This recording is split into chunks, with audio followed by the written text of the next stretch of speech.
This Late Night Linux Family podcast is made possible by our patrons. Go to latenightlinux.com/support for details of how you can join them. Support us on Patreon for access to ad-free episodes and early releases. That's latenightlinux.com/support.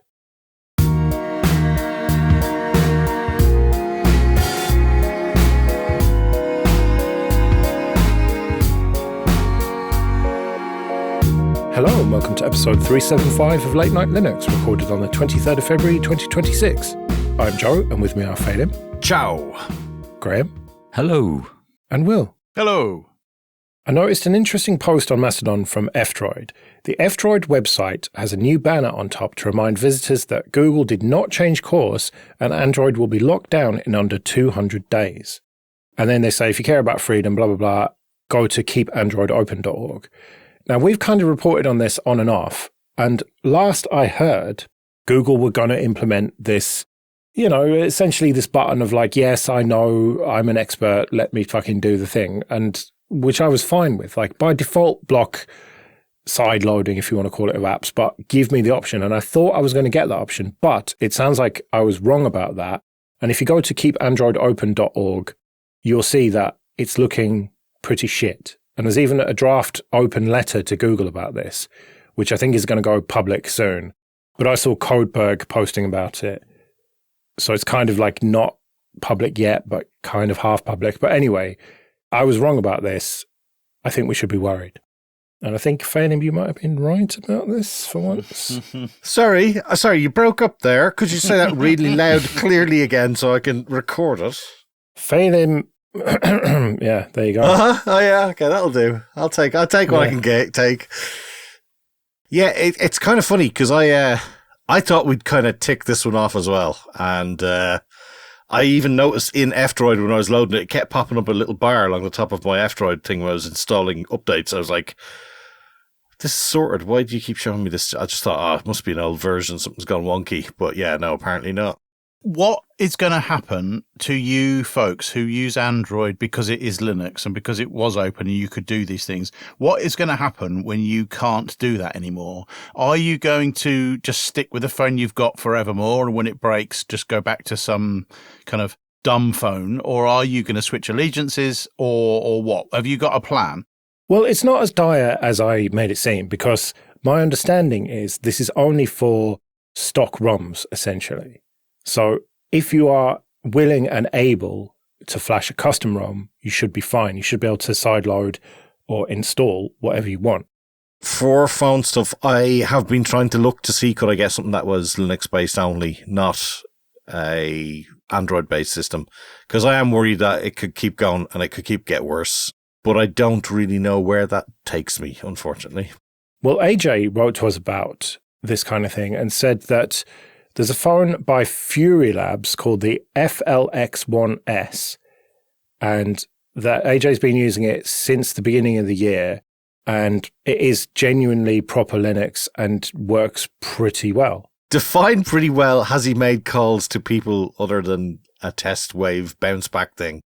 Calls, SMS, MMS, mobile data, GPS, most of Bluetooth, and even many Android apps via a Waydroid fork called Andromeda all work. Wow, sounds pretty good, actually. With normal use, the battery even lasts at least a day. It runs Phosh on a customized Debian install using the Halium project. Sounds promising. It does sound promising. Yeah, kind of ticks all the boxes, really.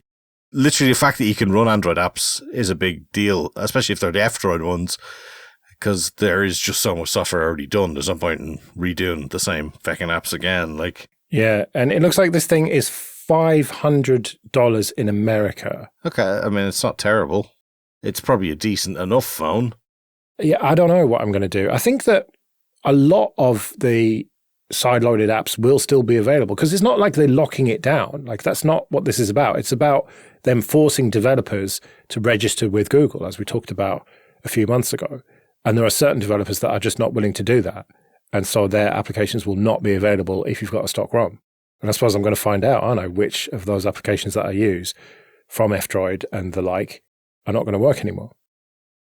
Who remembers Seti at home? I was one of the top Linux users in Ireland, so yes, absolutely. I just can't find what my stats were, damn it. I remember installing this on many Windows PCs at work when it first came out, and people coming past and seeing the screensaver running and saying, what is that? And then you explain what it was doing, and everybody was interested that just with installing a screensaver on their PC, they could help hunt for aliens. And it really captured a lot of interest just because it was a clever way of doing things, but it also looked cool. Meanwhile, you gave them your ID number to log in as you, so you kept getting their stats. Cunning, cunning. Well, I didn't realise until, Will, you put this link in. Enthusiasts use their home computers to search for ET. Scientists are homing in on 100 signals they found. So an article about what they actually did with all that data and processing and everything. I didn't realise that it was GPL software at the time, which is pretty cool. I remember running it on my PlayStation 3, which is pretty amazing. And it just captures your imagination as well. I think that was the main thing, just to feel like you were part of some global network of people looking out at the stars. I think that's reflected in some of the numbers that you pick out of the article. They expected to get 50,000 volunteers, and they got 1 million pretty much within the first few months of usage. After a year, they had 2 million users on there, and it ran for 21 years, which seems extraordinary that a project like that can just run for so long and just churn away and produce all this interesting data. They do say in the article that none of those candidates that they've looked at yet, and they're using, I think, the Chinese telescope, or like the massive 5-kilometer array or something, none of those have yet shown significant interest or significant signals. So we're not quite there yet, but nevertheless, out of 21 years worth of data, to get it down to 100 signals is really a clever way to demonstrate the power of distributed computing. And they've learnt a shitload from it as well, crucially, about how they can do good science with distributed computing and everything. And you never know, one of these 100 might turn out to be aliens. Stranger things have happened. Maybe we'll get like an RNA sequence and accidentally get infected with it and all be like blissfully connected to each other. That sounds weird. I've heard that before. I don't know where. I think the chances are against it. Maybe 1,000,000 to 1, he said. All right, reasonably good news, I think. Intel hiring more Linux developers, including for GPU drivers and the Linux gaming stack. We talked about how Intel has just laid off a load of people who are working on pretty important Linux kernel stuff. And maybe they've decided to reverse course a little bit on that, which would be good. I strongly suspect that the focus on GPUs is nothing to do with gaming and everything to do with AI. Well, you would think that, but in one of the listings, it says experience with the Linux gaming stack, including Wine, Proton, etc. And it talks about Vulkan and OpenGL and everything. So, yeah, I think there is more to it than just AI bullshit. I mean, it does say experience with AI and machine learning tools and workflow. So clearly there's going to be a bit of that, but Linux gaming is definitely part of this. Maybe this is more about game streaming from a data center than it is about gaming on the desktop. I mean, it'd be great if it was about gaming on the desktop, but I'd be incredibly surprised if Intel gave more than 2 shits about that. So, like, what's the motivator behind it? Well, they did say that, like, they're only going to contribute when it is in their business interests, essentially. I mean, I'm paraphrasing there, but something along those lines. So maybe there is some business interest here, but just because there's a business interest doesn't necessarily mean that that's going to be anti everyone else's interests. Yeah. So hopefully this is good news, but I suppose we'll see. I wonder what effect the previous statements, like, what was it, 1-2 months ago, whatever, I wonder what effect that had on the community interrelation with the company, you know, where people saying, well, okay, there's AMD, see you later, guys. I don't know. Maybe, but this just feels like a bit of good news in a sea of bad news about Intel and Linux development. So is this just a blip, or is this them reevaluating things and realizing, hang on, no, we do have a kind of greater business interest in contributing to Linux and open source? I suppose we'll see. Launching Interop 2026. Phelan, you put this in. This is from Mozilla. And it's about making the browsers interoperable and sticking to web standards. Yeah, I mean, I thought, wow, Mozilla's actually getting involved, doing a bit of good stuff. Why not give them some thumbs up, maybe? Yeah. Well, no, I think it's fair. Criticize them when they need to be criticized, and otherwise big them up when they do something good. And this does seem good. Trying to influence web standards and trying to work with other companies making browsers. This is the kind of shit we want them to do, isn't it? I mean, yes.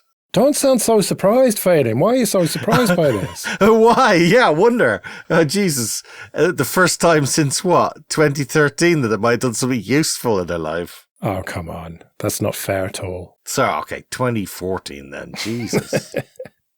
But anyway, yes, this seems good. More of this sort of thing, please, Mozilla.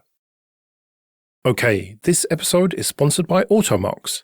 If you're evaluating endpoint management solutions, the real risk isn't which tool you choose, it's choosing one without a proven blueprint for success. Because while most endpoint tools promise automation, next to none promise outcomes. That's why Automox introduced Turnkey results. Turnkey removes the uncertainty that holds endpoint automation back. It delivers a personalized results blueprint, so Automox is configured and operated to achieve real outcomes from day one. No trial and error, just clarity. Each blueprint is validated across millions of endpoints managed by Automox and tailored to your specific environment, your risk tolerance, and your operational goals. Instead of guessing how aggressive to be with automation or how to configure policies safely, start with a plan you can trust. And you can choose to implement the plan yourself or have Automox do it for you. Either way, you get faster time to value, lower risk, and predictable endpoint outcomes. Automox Turnkey results. Know the plan, trust the result. Learn more at www.automox.com. We haven't done discoveries for a while, so let's do some now. Will, creating a Wii U gamepad. I found this one really interesting. Matt KC on YouTube has been reverse engineering the Wii U gamepad and trying to understand how it works so that he can build a replacement. It turns out that the Wii U and its handheld gamepad with the screen and controller on it uses a hell of a lot of standard equipment and protocols. It uses normal Wi-Fi. They just change the order of the bytes around. It uses standard Bluetooth. It uses standard H.264 video encoding, just a few minor changes. And so it should be, in theory, possible to build a Wii U gamepad from a Linux computer, from any computer really, and pair it to the device. Why would anybody want to do this? Well, it turns out that the Wii U gamepad is almost hard paired to the Wii U whatever base station thing that it came with. And if your gamepad breaks for some reason, you drop it or it stops turning on or the screen cracks, the only way of pairing a new gamepad to your Wii U is with a gamepad. And so you effectively can't do it. And the whole thing is bricked. And while the Wii U was a very minor part of the Nintendo story, it has got a lot of followers who still use it and still enjoy it. And it's also got a significant homebrew scene as well. And so there is really a need for people to be able to replace their gamepad with something else. If you go and look on CEX or eBay, you'll find loads and loads of Wii U's without the gamepad and for this exact reason. So you should be able to pick one up pretty cheaply and replace it. Anyway, it doesn't work yet, but they're getting increasingly close. And this video, I think, is a really interesting view of the technology that's being used, how they changed it. And it does give me hope that within probably the next 12 months, somebody will be able to create a software equivalent of a Wii U gamepad, and you'll be able to play all of those Nintendo games again. Super question. Which is the Wii U? It's not the one with the nunchuck yoke, is it? It came after the Wii. So the Wii had the wireless controllers that you point at the screen and wave your arms around, right? Yeah, okay. And the Wii U was the one that came after that, but the controllers were a tablet to all intents and purposes. Okay. The hardware is basically the same. Good old Nintendo. They just love being different. Yeah, I never got on with Nintendo games. It was all a bit too cartoonish for me. Oh, they're so playable, though. They really are. Some of them are just the best games ever made. They really are. Even for the Wii U, the Zelda game. Yeah, Nintendo always focused on the playability, didn't they, rather than realistic graphics and stuff. So I kind of get that, but I don't know. They didn't have a blue hedgehog going fast. Graham, network UPS tools. Yeah, so maybe I'm very late to this party. You know what my backup policy has been for a long time? Non-existent. Yeah, and so was my UPS provision, having an uninterruptible power supply connected to my home server. It's become more important, actually, as I've been running Image, because Image in particular seems to always be writing something, and I'm paranoid that if we lose power, there's going to be some file system corruption. So I finally took the leap of buying a cheap UPS off Amazon. They say the best UPS you can get is one you can cheap out on. Absolutely. Did it save my data? No, but it burnt my house down. Well, I mean, it's by, I don't know. I don't know anything about UPSs. It's by some well-known manufacturer. And I had reasonable confidence I'd be able to fit it into the setup because of, I don't know, have you heard of this Phelan Network UPS Tools nut? Yes, although I have always used APC one, so I just use APC UPSD, but yeah, it's similar. It wasn't my first choice because it's got this kind of 90s aesthetic and also a 90s. It really does. You've got to read tons of documentation to get it to work, and it's a bit difficult to configure. But it supports thousands of devices. I've just read, actually, it's from 1999. It feels like that. But once you've got around the configuration file and set up the connection with your UPS, so you put a computer or Raspberry Pi somewhere near it, it's like phenomenally configurable. And once you've got it up and running, I've got it plugged into Home Assistant where you can use it to control everything else according to whatever your UPS supports. And it brings such peace of mind. I've got a little dashboard with the battery charge state, how long the battery will run if we lose power, the load. And this is all being piped through network UPS tools. And it's a great project. And if you're missing motivation for adding a UPS to your system, geeking out over nuts for a weekend might be the answer. And it will be a weekend because it is such a shit to configure. Yeah, and the error messages are basically non-existent. It just doesn't work quite a lot of the time. I think I've got a patch merged into Nut, I don't know, 15 years ago or something, because I had a cheap, unmanaged, but with a USB serial port thing on it, and I wanted to read the data out of it, and it was difficult. And then recently I got a new UPS, well, new to me. It was inherited from my brother-in-law, and I thought, I know what I'll do. I'll get Nut to talk to it. And then I was thrown back a long time into the past to try and get this thing configured. But I did get it working. And you're right, when you plug it into Home Assistant and you can see the current mains frequency is up or down, and what the UPS thinks of the quality of the incoming power. When you couple that with your solar panels, then you get some interesting information in there, and it is fascinating to watch the grid change over the course of the day as people turn things on and turn things off again. It's a proper nerd tool, I think. So, Graham, how cheap was your cheap UPS then? I could check, but I think it was about £60 or £70. Oh, right, because I've got one of those Anker ones that has the more modern battery tech in it, and that was a couple of £100 and lasts for ages, and supposedly lasts for 10 years as well. And when it goes wrong, it goes really wrong. You have a chemical explosive in your house. Pretty much, yeah. Gigantic lithium. It's not lithium like a normal battery. It's like lithium lipo or something. I can't remember exactly what it's called. But is it lithium iron phosphate, maybe? I think so, yeah. That rings a bell. Yeah, and it has got Bluetooth, and good. There is an official app that you can talk to it with. So I'm assuming that there is a way to plug it into the likes of Home Assistant, but I've not looked into that yet. So what you said is, I'll try to pair my headset with it. It'll pair with the UPS and then blow the house up. That's brilliant. Yeah, pretty much, yeah. Well, it's been good so far, and hopefully the battery will last for 10 years like they claim, but I suppose we'll see. So I've just checked, Phelim, and it was an APC device. It's an APC 950 VA, and I tried the APC tools and I couldn't get it to work. Oh, really? I got some output from it, but not what I wanted. And as I remember, I was just trying to find something that would support all of the parameters I knew it was capable of, and so started experimenting with NUT. That's weird. Yeah, no, I've had a lot of success with the APC UPSD. I mean, it's an open source project. It's not from APC themselves or anything. The config file is okay, I would say.